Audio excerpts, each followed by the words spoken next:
দুর্যোগের জন্য। তারপরে সে একটা অনৈতিক কাজের সাথে জড়িত ছিল। বলছে স্যার আমার টাকা দরকার নেই, এখন আমার এই কাজ করতে যে উনি আমাকে শিক্ষকতাও দেননি, এখন আমার যে একটা মসজিদে একটা চাকরি ছিল সেটাও গেছে, এখন আমার পিছনে কেউ নামাজ পড়তেছে না, এটার বিচার করবে। আমাদের এখানে এরকম নাই তো, বাঁচা গেছে, তাহলে তো কিছু বলার নেই। তাহলে ভালো, আমাদের এলাকার লোকজন ভালো আছে।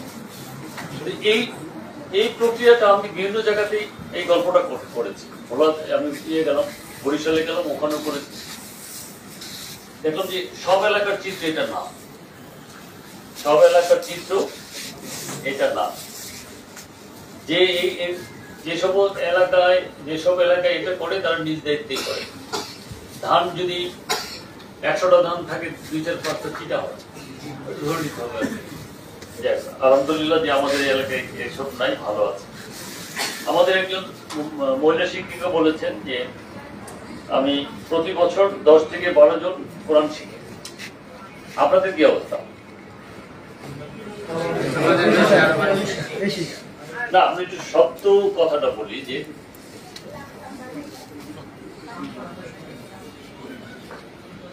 এরকম আছেন যে আমি এগুলো প্রকল্পের এই ফেজের 5ম বছর। প্রথম বছর আপনি 30 জন ভর্তি করিয়েছিলেন, কয়জন বেরিয়েছে বলেন? দ্বিতীয় বছর 30 জন ভর্তি করেছিলেন নতুন, ওর ভিতর থেকে কতজন বেরিয়েছে? নাকি এই কুমিরের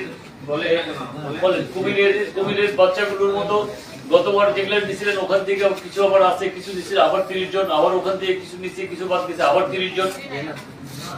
আপনারা স্যারের কথা বুঝতে পারছেন? স্যার কি বলছেন? আমাদের 7ম পর্যায় প্রকল্পের এটা কিন্তু 5ম বছর চলছে। আপনারা এই 7ম পর্যায়ের 4টে বছর পার করে 5ম পর্যায়ে আপনারা একটু বলেন না সাহস করে যে প্রথম বছরে কতজন কোরআন নিচ্ছে, দ্বিতীয় বছরে কত নিচ্ছে, তৃতীয় কত, চতুর্থ কত, এই বছর কতজনকে কোরআন দিতে পারবেন? আচ্ছা, হ্যাঁ, আপনি বসেন।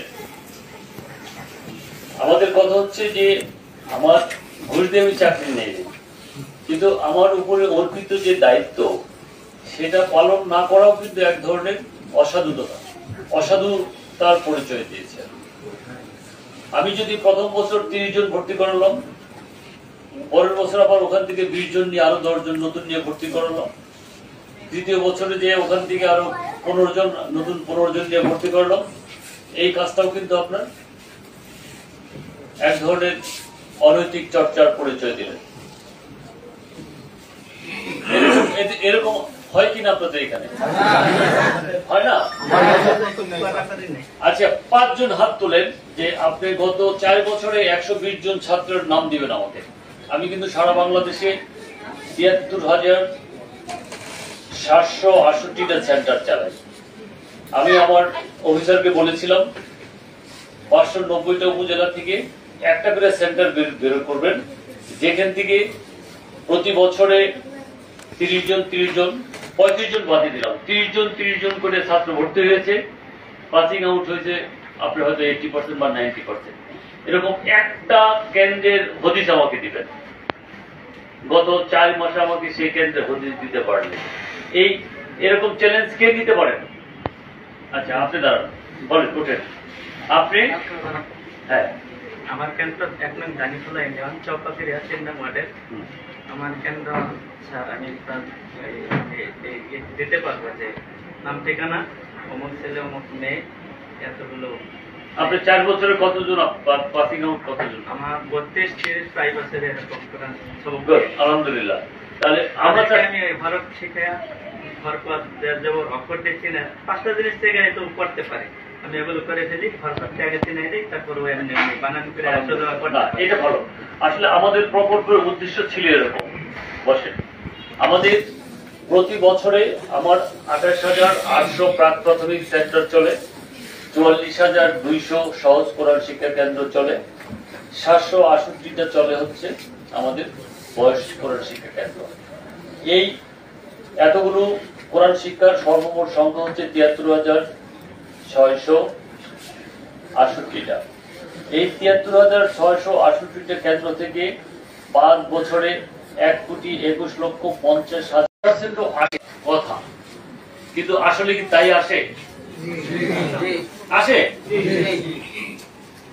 কি পরিমাণ আসে বুঝতে বলছেন? আসলে কি আসে? আচ্ছা, যদি আসে তাহলে আমার বিভিন্ন কারণে প্রায় ১০,০০০ সেন্টার ওই কেন্দ্র পর্যাপ্ত ছাত্র হয় না, বন্ধ, নানা কারণে আমার ১০,০০০-এর মতো সেন্টার বন্ধ রাখতে হচ্ছে। তাহলে তো ওই আমার টার্গেট ফিল আপ হওয়ার কথা না। আমরা তাহলে কিভাবে বলছি যে আমার ৩০ জনের বাচ্চা ৩০ জনই ভর্তি হচ্ছে?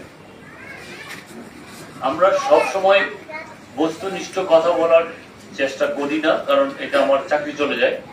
আমরাও একটু গোজামিল দিই আর কি। আমি যখন সফট